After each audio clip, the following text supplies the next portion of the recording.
আসসালামু আলাইকুম বন্ধুরা, কেমন আছেন? আলহামদুলিল্লাহ, আমিও ভালো আছি। চলুন আরও একটা রেসিপি নিয়ে হাজির। এখানে আমি নেহেরি বানানোর জন্য পায়াগুলো ভালোভাবে ধুয়ে সাফ করে নিলাম। একটা ডেক্সিতে নিয়ে নিয়েছি। এটাতে সামান্য নুন আর সামান্য হলুদ গুঁড়ো দিয়ে দিলাম। বেশি পরিমাণে একটু পানি দিয়ে দিলাম। পানিটা দিয়ে আমি গ্যাসে বসিয়ে দেবো, এটা জাল হতে থাক। চলুন পেঁয়াজটা কেটে নিই। দুটো বড় সাইজের পেঁয়াজ নিয়েছি, এখানে কুচি কুচি করে কাটলাম পেঁয়াজগুলো। কুকারটা চাপিয়ে দিলাম। কুকারে 1 কাপ তেল দিয়ে দিলাম। কুচানো পেঁয়াজগুলো দিয়ে দিলাম। পেঁয়াজগুলো ব্রাউন করে ভাজবো। এখানে আদা রসুন নিয়েছি, 2 চামচ আদা, 2 চামচ রসুন।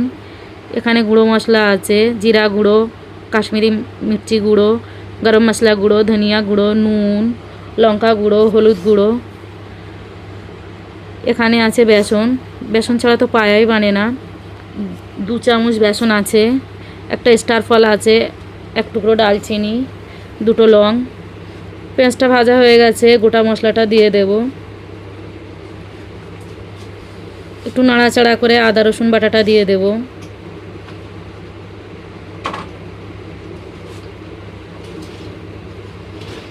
আদা রসুন বাটাটা ভালোভাবে ভাজা ভাজা করে নেব। আদা রসুনের একটা কাঁচা গন্ধ চলে যায়।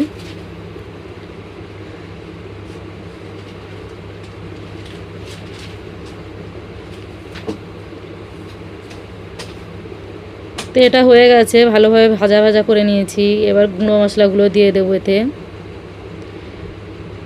এটা ভালোভাবে মিক্স করে নেব। আর বন্ধুরা, এটা নেহেরিও বলে, পায়াও বলে। কে কী নামে চেনেন সেটা কমেন্টে জানাবেন আমাকে। সামান্য পানি দিয়ে মশলাটা কষিয়ে নেব।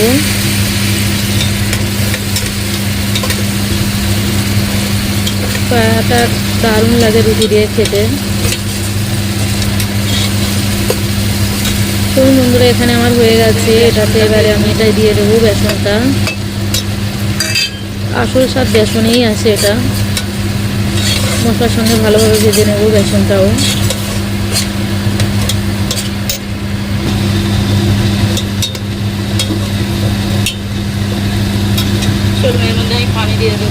এবার আমি পানিটা দিয়ে দেবো এর মধ্যে। এখানে আমি 2 গ্লাস পানি দেবো, মিডিয়াম গ্লাসের 2 গ্লাস পানি।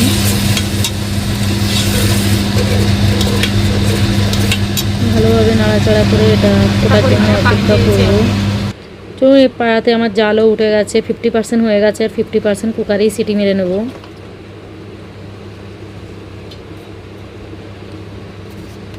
সব পায়াগুলো দিয়ে দিলাম এটাতে। চলুন এটা সিটি লাগিয়ে দিই ততক্ষণে। এখানে আমি ধনিয়া পাতাগুলো কেটে নিয়েছি।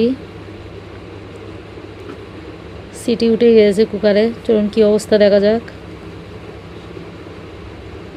আলহামদুলিল্লাহ, মাশাআল্লাহ, সেই লাগছে।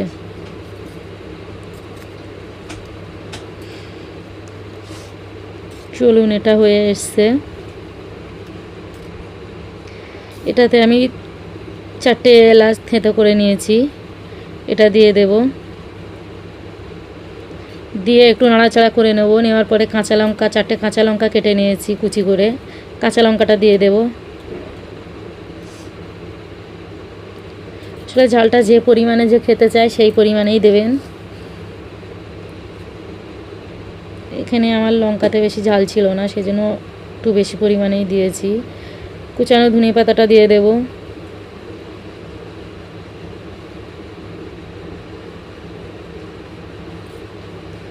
এখানে আমি গ্যাসটা এবারে অফ করে দেবো, আমার হয়ে গেছে।